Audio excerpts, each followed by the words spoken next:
जो सरकार कई सरकारें रही हैं जो ये फ्री की रेवड़ियां बांटती हैं। अभी यही देखने में आया है कि जो जवान हैं वो अभी नाकारा होते जा रहे हैं, क्योंकि फ्री का राशन खाने को मिल रहा है तो वो काम करने के लिए जाएगा ही नहीं।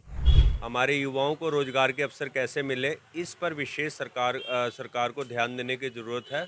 अगर रोजगार अच्छे होंगे तो सरकार का जो आमदनी जो है वो भी बढ़िया होगी। देश यहाँ डल गया लेकिन चला नहीं। वो कब चलेगा, कैसे चलेगा? बजट ऐसा होना चाहिए जो आम जनता को महंगाई से राहत मिले और ताकि हर चीज़ खाने पीने की चीज़ें सस्ती हो, आसानी से खरीदी जा सकें, क्योंकि महंगाई डे बाय डे बढ़ती जा रही है। उस पर कंट्रोल होना चाहिए। एजुकेशन का जो लेवल है वो भी सही होना चाहिए, क्योंकि जो प्राइवेट स्कूल कॉलेज वाले हैं अपनी फीसें डे बाय डे बढ़ाते जा रहे हैं, वो आम जनता के लिए मुश्किल होता जा रहा है। तो उस पे भी थोड़ा सरकार को ध्यान देना चाहिए और क्या कहते हैं, एम्प्लॉयमेंट को भी देखना चाहिए, ताकि जो युवा हैं वो नशे की तरफ ना जाएं, उनको रोज़गार मिल सके। तो ऐसे सरकार को कड़े एक्शन लेने चाहिए इसके रिगार्डिंग में। पहले तो मेरा नाम गौरव मंडान है, मैं अम्बाला का रहने वाला हूँ। मैं सरकार से यह उम्मीद करता हूँ, सबसे मेन तो एक पॉइंट पर फोकस हो। जो ये महंगाई बढ़ती जा रही है, जिसने एक आम आदमी की कमर तोड़ दी है, इस पे थोड़ा सा नियंत्रण लगाया जाए, कुछ कंट्रोल हो। और हरियाणा के बजट में ये जो 2100 वाली रेवड़ी भी दी गई है, मेरे ख्याल इससे भी बहुत बड़ा असर पड़ने वाला है।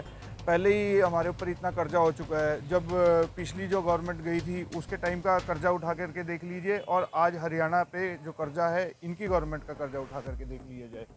और फिर मैं बात करता हूँ अम्बाला की ही। अम्बाला में जो गंदगी का है, इस पे ध्यान देना चाहिए। इन बजटों में ये चीज़ें निकालनी चाहिए। जैसे सीवरेज यहाँ डल गया लेकिन चला नहीं, वो कब चलेगा, कैसे चलेगा? और शिक्षा पे, हेल्थ पे, इस पे कुछ ना कुछ होना चाहिए। इस पे सरकार को विशेष ध्यान देना चाहिए। युवाओं के लिए तो सबसे बेटर बजट तो यही होना चाहिए कि युवाओं को जो कम एज के हैं उनके लिए शिक्षा के प्रावधान हो, शिक्षित करके फिर उनके लिए रोजगार के प्रावधान किए जाएं। जितना ज़्यादा रोजगार होगा उससे क्या होगा, यूथ आजकल आप देख लीजिए, पहले पंजाब में ट्रेंड चला था नशा नशा नशा, आज हरियाणा में भी वही स्थिति आ चुकी है कि जितना यूथ है वो नशे की तरफ जाता जा रहा है। वो सिर्फ और सिर्फ एक बेरोजगारी के कारण। कहीं भी आप काम करने जाइए, काम ही नहीं है। 5-5, 6-6 हज़ार रुपये में आजकल लड़के आम दुकानदारों पे, जबकि एक एवरेज सरकार ये कहती है कि 18-19 हज़ार तनख्वाह होनी चाहिए। पर सरकार अगर ग्राउंड पे उतर के देखे तो दुकानों पे आज भी 7-8 हज़ार रुपये में काम करने वाले लड़के मिल रहे हैं। और क्या आज की महंगाई में 7-8 हज़ार में घर चलता है? मेरा तो मानना है नहीं चलता। तो रोज़गार पे सरकार को बहुत ज़्यादा जोर शोर से काम करना चाहिए। मेरा नाम R.K. राणा है और अम्बाला का निवासी हूँ।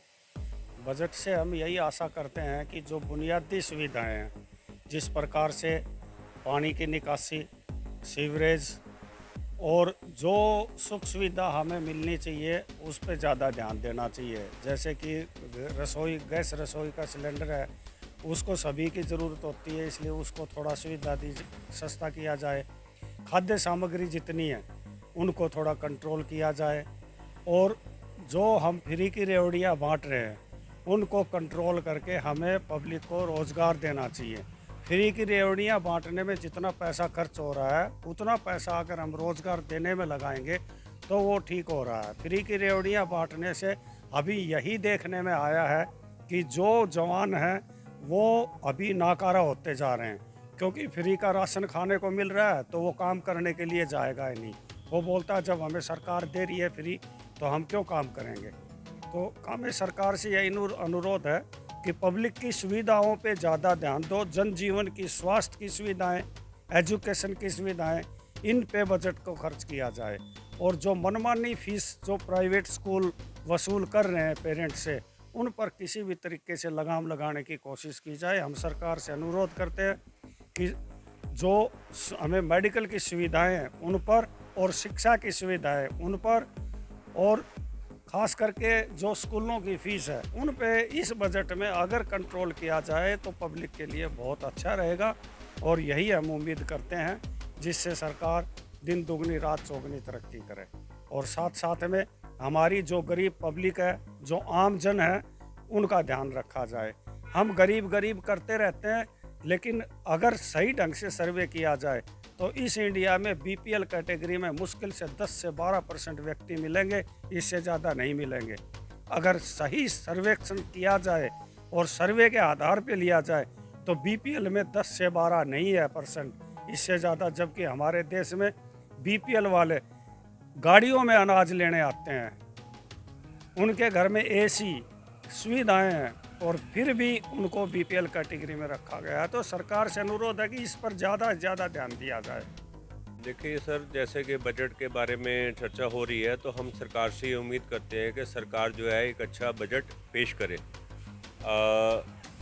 लोगों के सुझाव हैं, हमारे भी कुछ सुझाव हैं जिनके ऊपर सरकार को जो है ध्यान देने की ज़रूरत है। उसमें जो है सबसे पहले जो है रोज़गार के अवसर, हमारे युवाओं को रोज़गार के अवसर कैसे मिले, इस पर विशेष सरकार को ध्यान देने की ज़रूरत है। अगर रोज़गार अच्छे होंगे तो सरकार का जो आमदनी जो है वो भी बढ़िया होगी। दूसरा जो है सरकार को महिला सशक्तिकरण, उसके ऊपर भी ध्यान देने की ज़रूरत है कि वो कितना महिला सशक्तिकरण पे ध्यान देते हैं। नंबर तीसरा, शिक्षा को बढ़ावा देना। शिक्षा को जितने भी सोर्सेज हैं, उच्च शिक्षा और माध्यम शिक्षा, उसको बढ़ावा देना चाहिए। और शिक्षा में जो है बजट का जो प्रावधान है उसको बढ़ाना चाहिए। और उच्च शिक्षा के लिए जो है सरकार को जो है भाई किस तरीके से जो है एजुकेशन लोन की जो टर्म एंड कंडीशंस हैं उनको सरल किया जाए, ताकि जो है बच्चे जो उच्च शिक्षा के लिए किसी के मोहताज न हो, सरकार के ही माध्यम से जो है वो शिक्षा को ग्रहण करें। इसके लिए जो है और हरियाणा सरकार में जो भी उद्योग हैं उनको भी बढ़ावा देना चाहिए, उनके लिए एक प्लान करना चाहिए। और प्लान के साथ साथ जो है उनको जो है टैक्सेस में भी छूट देनी चाहिए, और जो भी कुछ और उनकी जो दिक्कतें हैं उनका भी समाधान करना चाहिए। और जो है हम अम्बाला में हम रहते हैं, यहाँ पर जैसे साइंस उद्योग है, और साइंस उद्योग की जो है बहुत सी अभी भी कठिनाइयाँ जो है वो पड़ी हुई हैं, चाहे वो टैक्सेस को लेकर हो, जीएसटी को लेकर हो। तो इस विषय पे जो है अगर वो करेंगे तो वो जो है हम लोग जो है चाइना से ज़्यादा मुकाबला कर पाएंगे। और इसके साथ साथ अवैध खनन का जो है मुद्दा मेन है, जो अभी मैंने पीछे उठाया भी था। सरकार को जो है अब ये देखना चाहिए कि हमारी आमदन कहाँ से होगी। हमारी आमदन का जो है 50% प्लस जो है हमारे जो है ये अवैध जो खनन होता है, इसके खनन के द्वारा जो है सरकार जो राजस्व को प्राप्त कर सकती है, और एक बड़ा जो घाटे में हरियाणा सरकार चल रही है वो इस खनन के माध्यम से पूर्ण कर सकती है। नंबर 2 का इसमें धंधा चल रहा हैगा, और अवैध जो है माफिया जो है इसमें संलिप्त है, और इसमें कुछ अधिकारी भी हैं। सरकार को इसका बड़ा संज्ञान लेना चाहिए। और मैं तो ये कहता हूँ कि खर्चे से ज़्यादा जो है सरकार को अपनी आय पे ध्यान करना चाहिए। अगर हमारी आय अच्छी होगी तो ऑटोमेटिक हमारा जो ऋण है जो हरियाणा का जो है वो ऑटोमेटिक कम भी होगा और बिल्कुल शून्य भी हो जाएगा, और डेवलपमेंट पे जो है हरियाणा सरकार जो फोकस कर पाएगी। हमें ये देखना होगा कि हमारी अर्निंग कहाँ से हो रही है। अर्निंग के हमारे ये बहुत अच्छे जो है साधन है। और इसके अलावा जो कबूतरबाजी है, इस पर भी बड़ा जो है बड़ा जो गोरख धंधा चल रहा है। हमारे जो युवा जो हैं वो जो आर्थिक और मानसिक जो प्रताड़ना का जो है वो हो रहे हैं, शिकार हो रहे हैं। और जो भी लाइसेंस होल्डर हैं उनको अपना लाइसेंस नंबर लिखना ज़रूरी है। जो लोग नहीं लिखते हैं वो जो है सरकार को जो राजस्व को जो हानि करते हैं। ये जो सब आय के जो स्रोत हैं। इसके साथ साथ नकली दवाओं को मुद्दा, हरियाणा में नकली दवाएं भी बहुत हद तक बिक रही हैं। सरकार को इसके ऊपर एक कमेटी बनानी चाहिए। वैसे यहाँ पर ड्रग इंस्पेक्टर हैं, उनकी ये ड्यूटी बनती है कि नकली दवाएं कहाँ से बिक रही हैं। अगर असली दवाएं बिकेंगी तो ही सरकार को राजस्व प्राप्त होगा। नकली दवाओं के द्वारा जो राजस्व प्राप्त नहीं होगा। तो इन जो है महत्वपूर्ण मुद्दों के ऊपर जो है नायब सिंह छाणी जी को विचार करने की ज़रूरत है, और अमल भी करें। बजट के बाद भी इसमें कर सकते हैं प्रावधान जो है, ऐसा कुछ नहीं है। बजट में अगर नहीं अभी समय है तो उसके बाद भी इन बिंदुओं पर विचार करके संबंधित अधिकारियों को सख्ती से ऑर्डर देकर हरियाणा में एक अच्छे प्रशासन सुशासन की जो है नींव रख सकते हैं। धन्यवाद। देखिए, बजट जो हरियाणा का पेश होने जा रहा है, हम सब उम्मीद करते हैं कि जो यूथ हमारा आज नशे की तरफ और बार की तरफ रुख कर रहा है उसको बंद किया जाए, और सरकार ऐसे अवसर प्राप्त करे बनाए कि जिससे जो हरियाणा में यूथ है हमारा वो यहाँ पर कुछ अच्छे इंडस्ट्रीज़ यहाँ पर आएँ, कॉलेजेस आएँ, यूनिवर्सिटीज़ आएँ, और जो सरकार, कई सरकारें रही हैं जो ये फ्री की रेवड़ियाँ बांटती हैं, इसको छोड़कर जो जितने ज़्यादा से ज़्यादा साधन हो जिससे यूथ हमारा नौकरी लगे, उनके घर परिवार चले, ऐसे साधन उपलब्ध करवाए जाएं। और जो हमारे व्यापारी वर्ग है उसके लिए भी कुछ ऐसा लाया जाए, बड़ी इंडस्ट्रीज़, बड़ी यूनिवर्सिटीज़ हरियाणा में लाई जाएं। जो हमारा हरियाणा पिछड़ा हुआ साबित हो रहा है काफ़ी सालों से, उसको नंबर 1 एक बार फिर किया जाए। शिक्षा देखिए, सारे कॉलेजेस और जितने हमारे गवर्नमेंट स्कूल्स हैं आज उनकी जो स्थिति है बड़ी दयनीय स्थिति है। बड़ी यूनिवर्सिटीज़ की आशा है हमें, और बड़े कॉलेजेस की, जो हमारे बच्चे यूथ बाहर फॉरेन में जाकर पढ़ाई कर रहे हैं। कुछ ऐसी यूनिवर्सिटीज़ लाई जाएं, ऐसे शिक्षा के माध्यम लाए जाएं कि लोग यहाँ पर हरियाणा में ही पढ़ें, बाहर जाने की आवश्यकता ही ना हो।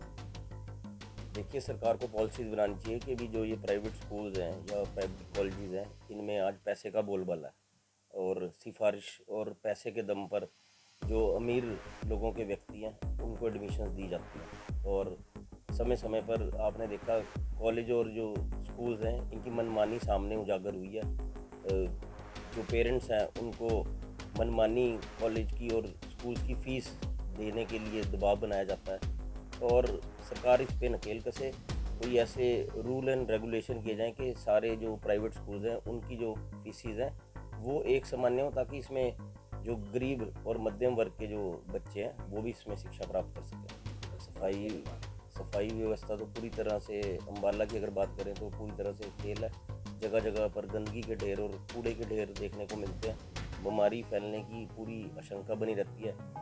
देखिए, सड़कों के क्या बुरा हाल है। पिछले 10 सालों से अम्बाला कैंट की बात करें तो जगह जगह आपको गड्ढे देखने को मिलेंगे, और जब बरसात होती है तो सारे नाले ओवरफ्लो हो जाते हैं, और जो सारा गंदा पानी है वो सारा बाज़ारों में और घरों की तरफ रुख कर लेता है, जिससे बीमारी की आशंका बनती है। सरकार तो दावे तो पिछले 10 सालों से, जबकि भाजपा सरकार आई है हरियाणा में, दावे करती आई है, पर दावे धरातल पर बिल्कुल फेल है।